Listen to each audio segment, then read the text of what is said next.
Assalamualaikum warahmatullahi wabarakatuh. Bagaimana kabarnya anak soleh dan soleha pada hari ini? Insya Allah semua dalam keadaan sehat selalu ya. Perkenalkan, nama Ustazah Rani Ayuni. Insya Allah Ustazah akan mengajar tematik di kelas 6. Nah, sebelum kita memulai pembelajaran pada hari ini, alangkah baiknya kita berdoa terlebih dahulu. Bismillahirrahmanirrahim. Rabbi zidni ilma warzuqni fahma. Amin. Bismillahirrahmanirrahim. Anak soleh dan soleha, tujuan pembelajaran kita pada kali ini yaitu yang pertama, setelah menonton video, siswa dapat menuliskan kalimat sesuai Puebi.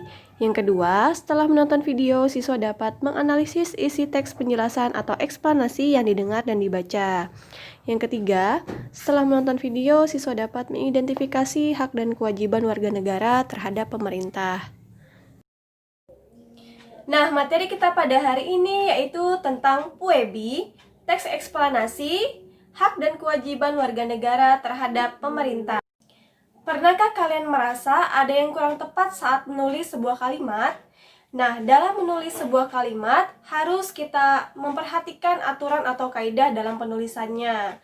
Tujuannya agar tulisan tersebut layak untuk dibaca oleh masyarakat pada umumnya. Nah, standar yang mengatur semua kaidah penulisan dalam bahasa Indonesia biasa disebut dengan Puebi atau Pedoman Umum Ejaan Bahasa Indonesia.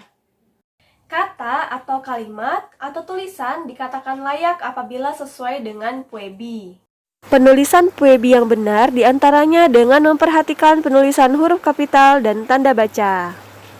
Penggunaan huruf kapital terdapat pada yang pertama, huruf pertama kata awal kalimat.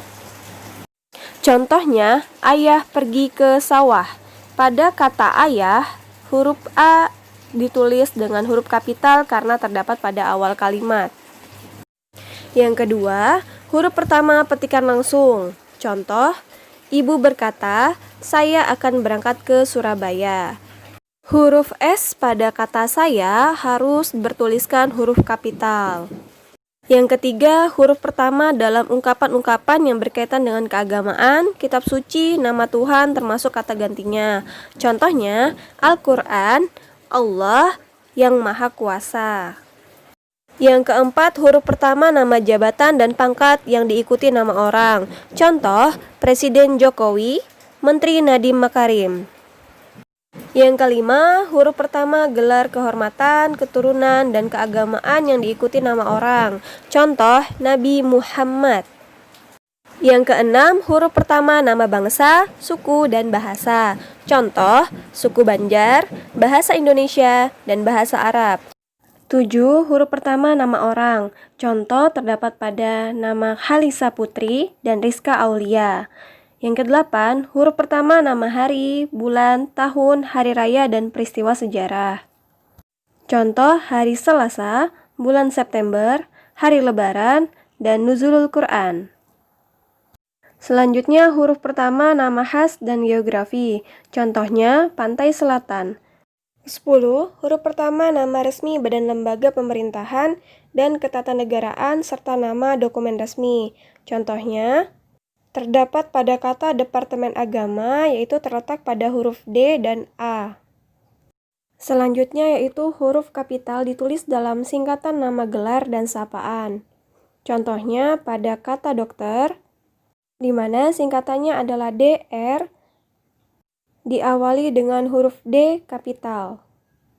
Huruf kapital juga berlaku untuk nama buku, surat kabar, majalah, dan judul karangan. Dan yang terakhir, huruf kapital juga sebagai kata penunjuk hubungan kekerabatan seperti bapak, ibu, adik, kakak, saudara, dan lain sebagainya. Selanjutnya yaitu tanda baca. Di antaranya ada tanda titik, tanda koma, tanda titik koma, tanda titik dua, tanda hubung, tanda tanya, tanda seru, dan tanda petik. Mari kita bahas satu persatu. Pada tanda baca titik digunakan pada akhir kalimat pernyataan, memisahkan angka jam, menit, dan detik, dan memisahkan bilangan ribuan atau kelipatannya. Kemudian tanda baca koma. Tanda baca koma digunakan untuk pemerincian suatu barang, digunakan sebelum kata penghubung, kemudian juga memisahkan petikan langsung dari bagian lain dalam kalimat, dan sebelum angka desimal atau di antara rupiah yang dinyatakan dengan angka. Kemudian tanda titik koma. Tanda titik koma digunakan untuk memisahkan kalimat setara yang satu dengan kalimat setara yang lainnya, dan juga memisahkan bagian-bagian pemerincian dalam kalimat yang sudah menggunakan tanda koma. Kemudian tanda titik dua. Tanda titik dua digunakan untuk pemerincian dan penulisan naskah drama. Lalu ada tanda hubung yang berfungsi untuk menyambung unsur kata ulang. Kemudian ada tanda tanya yang terletak di akhir kalimat pada kalimat tanya. Lalu ada tanda seru yang menunjukkan bahwa kalimat tersebut merupakan kalimat seruan atau perintah. Lalu yang terakhir ada tanda petik. Tanda petik berfungsi untuk mengapit petikan langsung yang berasal dari pembicaraan, naskah, atau tulisan lainnya, dan juga mengapit judul sajak, lagu, film, sinetron, artikel, naskah, atau bab buku yang dipakai dalam kalimat. Nah, selanjutnya tentang teks eksplanasi. Teks eksplanasi yaitu teks yang menjelaskan tentang proses terjadinya suatu peristiwa atau fenomena secara ilmiah, baik fenomena alam maupun fenomena sosial. Ciri-ciri dari teks eksplanasi yang pertama, informasi yang berdasarkan fakta, tidak ada penambahan maupun pengurangan dari penulis. Yang kedua, fenomenanya bersifat ilmiah, meliputi ilmu pengetahuan, sosial, dan budaya. Yang ketiga, penulis berusaha memberikan informasi yang dapat mempengaruhi pembaca untuk mempercayai hal yang dibacanya. Selanjutnya, struktur dari teks eksplanasi. Yang pertama ada pernyataan umum, yang kedua deret penjelas, yang ketiga simpulan. Pernyataan umum berisi petunjuk awal tentang suatu peristiwa yang hendak dijelaskan. Pernyataan umum berfungsi sebagai pengantar pada penjelasan-penjelasan berikutnya. Kemudian ada deret penjelas. Deret penjelas biasanya memaparkan tentang proses terjadinya suatu peristiwa atau fenomena. Penjelasan yang diberikan biasanya berupa tahapan, sehingga pembaca itu mendapatkan gambaran tentang bagaimana proses terjadinya suatu peristiwa. Kemudian yang terakhir ada simpulan. Dalam teks eksplanasi, simpulan biasanya berupa pengulangan informasi penting atau kata penutup yang menandai bahwa penjelasan tersebut telah berakhir. Namun, tidak semua teks eksplanasi memuat suatu simpulan. Untuk contoh teks eksplanasi, bisa dibuka pada buku JSIT halaman 56, tema 3. Kira-kira apakah teks tersebut termasuk teks eksplanasi? Ya, benar sekali. Teks tersebut merupakan teks eksplanasi. Mengapa? Karena teks tersebut berisi tentang fakta-fakta dan bersifat ilmiah, di mana teks tersebut membahas tentang bapak kedokteran modern, yaitu Ibnu Sina. Mari kita identifikasi struktur dari teks eksplanasi tentang bapak kedokteran modern. Ayo kita cari tahu manakah yang termasuk pernyataan umum, manakah yang termasuk deret penjelas, dan manakah yang termasuk kesimpulan. Sebelumnya, kita harus membaca terlebih dahulu teksnya. Kemudian kita identifikasi. Karena pernyataan umum merupakan suatu pengantar, maka pernyataan umum terdapat pada paragraf 1. Kemudian untuk deret penjelas, di mana merupakan penjelasan dari pernyataan umum, berarti pada paragraf 2 dan ketiga termasuk deret penjelas. Untuk kesimpulan terdapat pada paragraf terakhir atau paragraf keempat. Hal ini karena ditandai dengan kalimat penutup, yaitu tidak heran jika ia menguasai banyak hal dalam bidang kedokteran dan proses pengobatan, bahkan dalam ilmu matematika. Nah, selanjutnya tentang hak dan kewajiban warga negara terhadap pemerintah. Sebelumnya kita sudah membahas tentang hak dan kewajiban kita di rumah, di sekolah, maupun di masyarakat. Sebagai warga negara, kita juga mempunyai hak dan kewajiban terhadap pemerintah. Untuk lebih lanjutnya, mari kita simak video berikut. Pelaksanaan hak sebagai warga negara. Yang pertama, hak menganut agama diatur dalam Undang-Undang Dasar 1945 Pasal 28E ayat pertama. Setiap orang bebas memeluk agama dan beribadat menurut agamanya, memilih pendidikan dan pengajaran, memilih pekerjaan, memilih kewarganegaraan, memilih tempat tinggal di wilayah negara, dan meninggalkannya serta berhak kembali. Undang-Undang Dasar 1945 Pasal 28E ayat 2. Setiap orang berhak atas kebebasan meyakini kepercayaan, menyatakan pikiran dan sikap sesuai dengan hati nuraninya. Undang-Undang Dasar 1945 Pasal 29 ayat 2. Negara menjamin kemerdekaan tiap-tiap penduduk untuk memeluk agamanya masing-masing dan untuk beribadat menurut agama dan kepercayaannya itu. Kesimpulannya, semua warga negara memiliki hak untuk memilih atau menentukan agama atau kepercayaan masing-masing sesuai dengan yang diyakininya sepanjang tidak merugikan orang lain.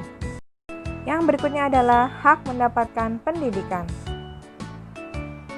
Diatur dalam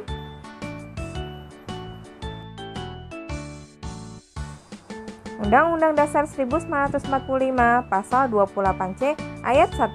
Setiap orang berhak mengembangkan diri melalui pemenuhan kebutuhan dasarnya, berhak mendapat pendidikan dan memperoleh manfaat dari ilmu pengetahuan dan teknologi, seni dan budaya demi meningkatkan kualitas hidupnya dan demi kesejahteraan umat manusia.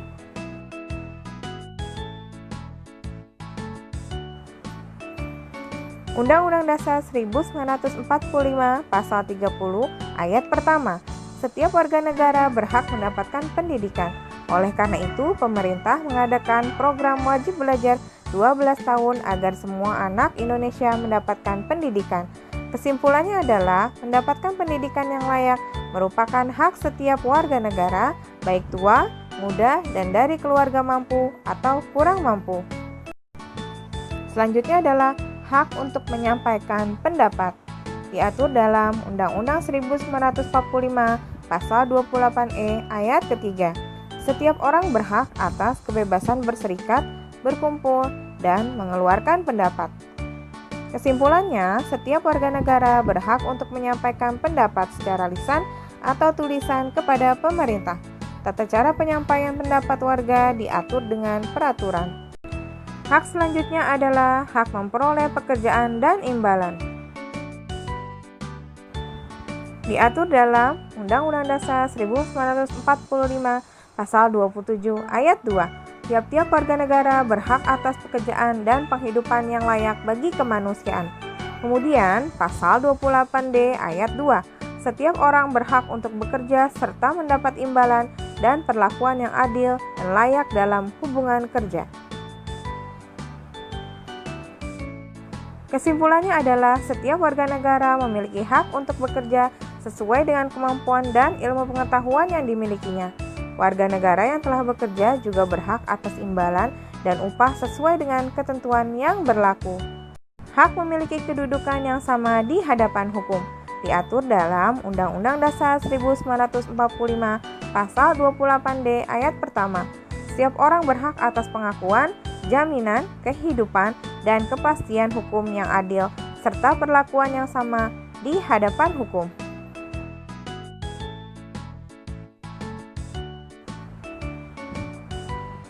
Kesimpulannya adalah negara akan memberikan hak yang sama kepada warga negara.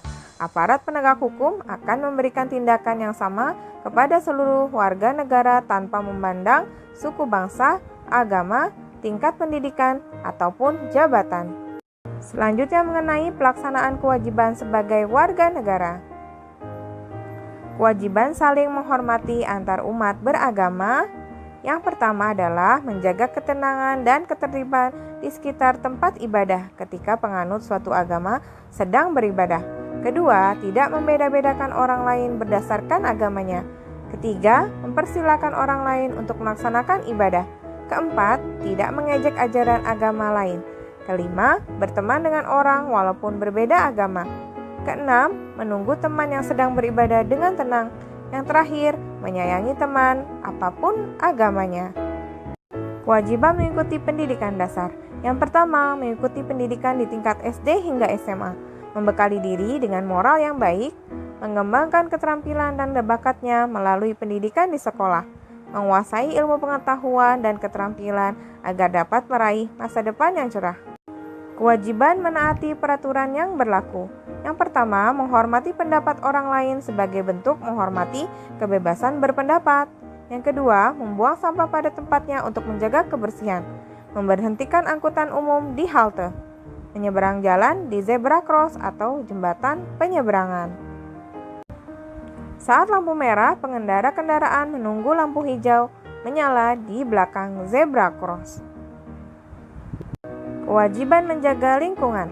Menjaga kelestarian lingkungan antara lain dengan melakukan penghijauan, menggunakan sumber daya alam secara bijak untuk kepentingan orang banyak, menggunakan teknologi ramah lingkungan dalam memanfaatkan sumber daya alam, mengolah limbah untuk mencegah terjadinya pencemaran dan kerusakan lingkungan, menjaga kebersihan dan keindahan lingkungan, yang terakhir turut menjaga kelestarian hewan dan tumbuhan.